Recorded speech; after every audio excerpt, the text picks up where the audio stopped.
When I was in 7th grade, I took a school bus that everyone in town just called Route 379. Most of the buses had regular numbers, Route 2, Route 15, things like that.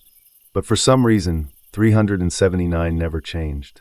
Even when other routes did, that one always stayed the same. The weird part, it wasn't even the number printed on the front. It was hand-painted on, like someone did it themselves a long time ago. Kinda sloppy, crooked numbers. And the paint looked sticky, like it never fully dried. The first time I got assigned to that route, my mom raised an eyebrow. She didn't say anything at the time, but later that night, I overheard her talking to my dad in hushed tones. "He got that bus?" she said. "Still." "Relax," he whispered back. "That was years ago."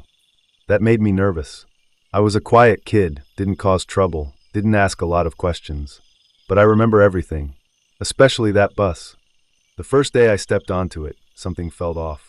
It didn't smell like a normal school bus. You know that rubber and gasoline smell? This was different.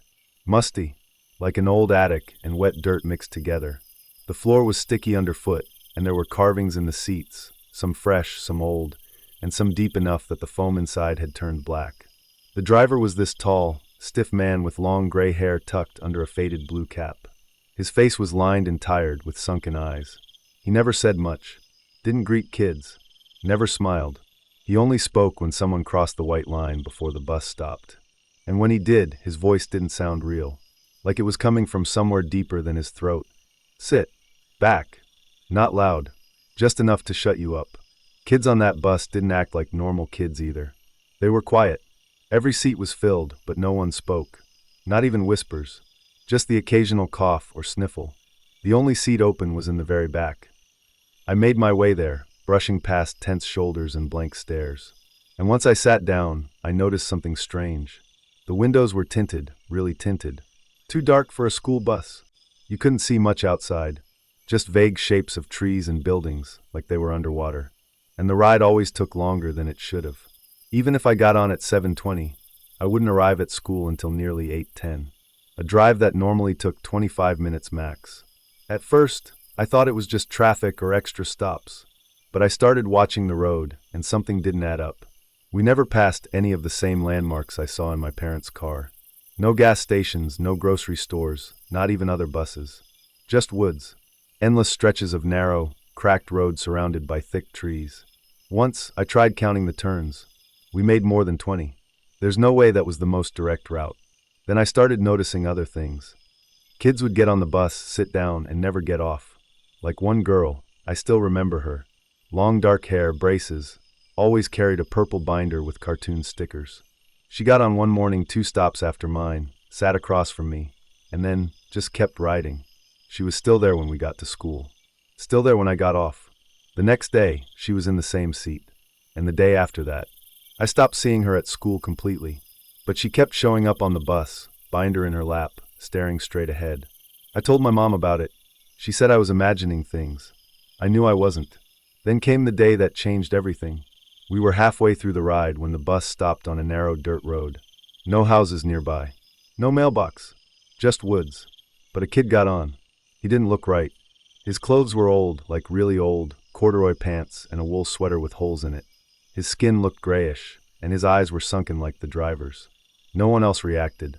He walked past every seat and sat down right next to me. Close. Too close. I could feel cold radiating off him. He didn't look at me, just whispered something under his breath, again and again.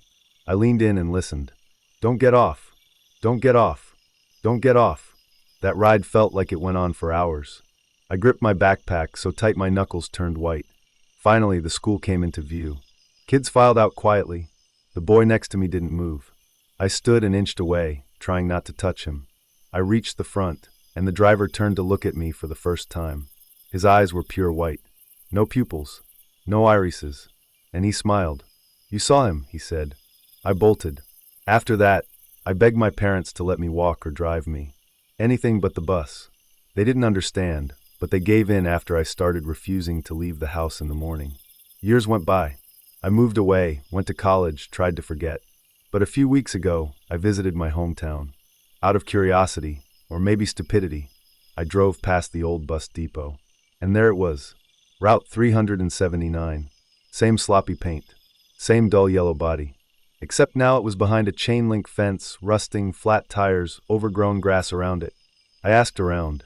One guy working the yard told me it had been out of service since the early 90s. I rode it in 2011. He insisted that was impossible. Said the route was shut down after a kid disappeared on it. Said the bus never made it to school that day. I went home that night shaken. Couldn't sleep. At around 3 a.m., I heard something outside. The sound of an engine. I looked out my window. There it was, sitting at the end of my driveway. Doors open. Lights on. Waiting. I turned away, shut the curtains, and forced myself to sit in the corner of my room until morning. It hasn't come back. Yet.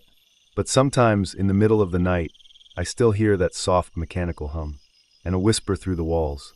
You saw him.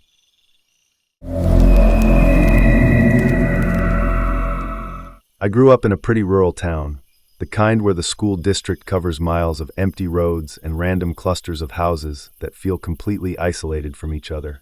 It wasn't uncommon for some kids to have bus rides that lasted an hour or more just to get to school. I was one of those kids. Starting in 6th grade, I was assigned to bus 118B, which stopped at the very edge of town. I was the second to last pickup. One girl, Kelsey, was the final stop after me.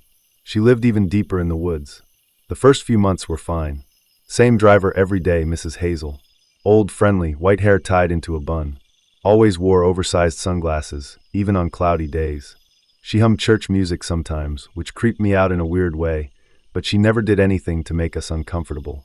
But one Monday morning, she wasn't there. The bus pulled up later than usual, and when it opened, a man was sitting in her seat. He didn't say anything, just stared ahead with both hands clenched on the wheel. No sunglasses, no humming. He had this strange name tag clipped to his shirt. It was red, all capital letters. Just said, substitute. We never saw his face clearly. The rearview mirror had something covering it, like a piece of tape or plastic wrap, so we couldn't look at him directly. Some kids tried, but the minute anyone stood up or leaned over the aisle, he would snap. Face forward. Kelsey said he didn't blink. Not once. That first ride was fine, but the next day the route changed. Instead of turning down Bennett Road, which led straight to the school, we veered off onto a dirt path no one recognized. Everyone started looking around, confused. I remember one kid asking what was going on. No response. The driver just kept driving, deeper and deeper into this stretch of woods none of us had seen before. The windows were fogged up. The air smelled metallic, like blood and rust. Finally, someone asked, "Where are we going?" And he spoke. "Not far." That's all he said. Then silence. But it didn't feel like silence. It felt like the air was vibrating, like you could hear this low sound, almost like a heartbeat, through the seats. After about 15 minutes, the bus stopped. But not at school. We were in the middle of a clearing. There was a long white building off in the distance, but it didn't have any windows. Just one door. The driver stood up slowly and pointed. Out. One by one. No one moved at first. Then the kid in the front stood and stepped off. One by one, others followed. I was about halfway down the bus. When I got to the front, I tried to get a better look at the driver's face. He turned toward me. I don't know how to describe it. His face wasn't right. Like someone tried to wear a face they didn't understand. Too tight in some places, too loose in others. And his smile didn't reach his eyes. There was a loud creak behind me, one of the back windows opening. Kelsey had cracked it slightly. She mouthed "run," and then slid back down. I bolted out the door and ran toward the trees. Not the building. No one chased me. I ran until I found a road, flagged down a car, and the driver called the cops. The school tried to spin the story. Said we were dropped off early near a temporary building for maintenance reasons. But none of the other kids said anything. Not even Kelsey. I didn't take the bus again. But that wasn't the end of it. A week later, I was walking home from school when I saw something lying near the ditch at the side of the road. It was a red name tag. Substitute. No school logo. No clip. Just sitting there like it had been placed for me to find. I left it. Years went by. I moved, went to college, started working. Thought maybe I imagined it. Maybe it was just a nightmare or a weird stress response. But last winter, I was visiting my parents. They hadn't changed anything in my old room, so I was going through drawers one night when I found a folder I didn't recognize. Inside were photos. Old ones. School pictures of students I didn't know. Dozens of them. And at the back, one photo of that red-tagged driver, his face still blurry, even in print. No name, no date. Then I found one final thing, a page torn from a notebook, with something scribbled in childlike handwriting. We never got off the bus. I asked my parents where the photos came from. They denied knowing anything. I looked up Kelsey online. Nothing. No Facebook, no Instagram, no news. Just gone. But last week, I got a letter in the mail. No return address. Inside was a single item, a laminated red name tag. Same as before. Substitute. And on the back, written in ink so dark it looked burned in. Your stop is next.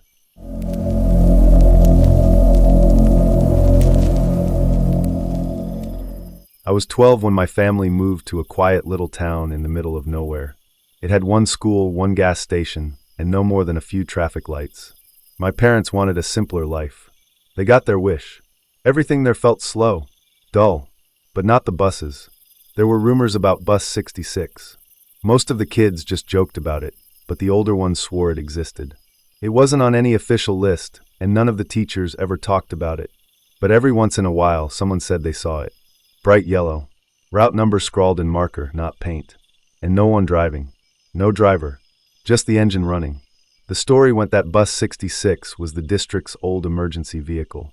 Something they used when there were driver shortages or breakdowns.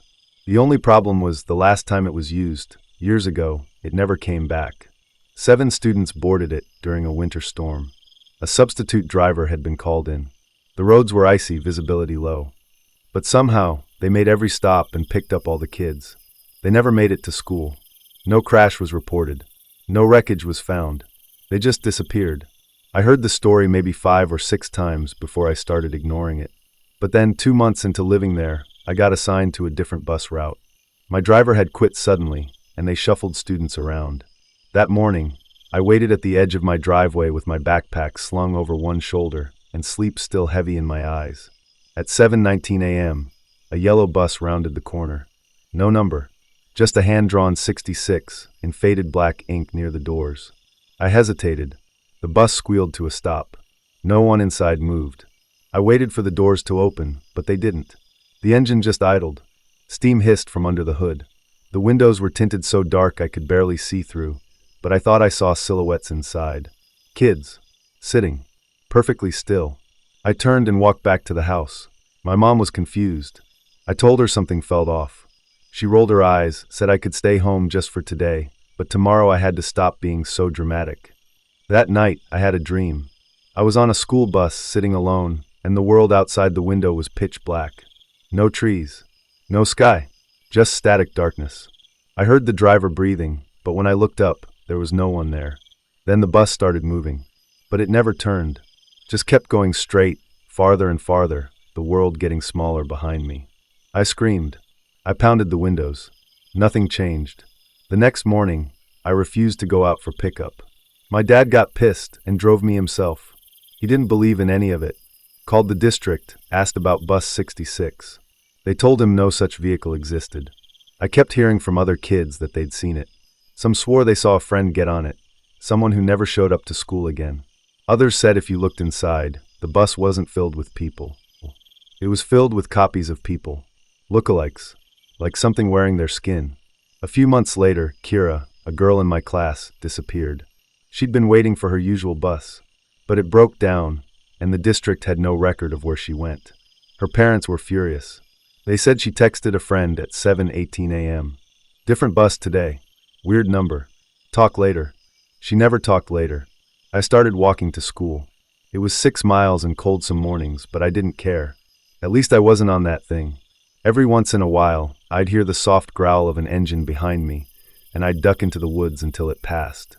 One day, it stopped anyway. I was crouched behind a tree and saw it clearly. The doors opened. No one inside moved. But I heard something. We still have room. I ran. Didn't stop until I reached the school. Nobody believed me. I left that town when I was 16, moved in with relatives in a city, and never looked back. But last year, I was visiting for a funeral. My uncle had passed, and I drove back alone. I stayed for 3 nights.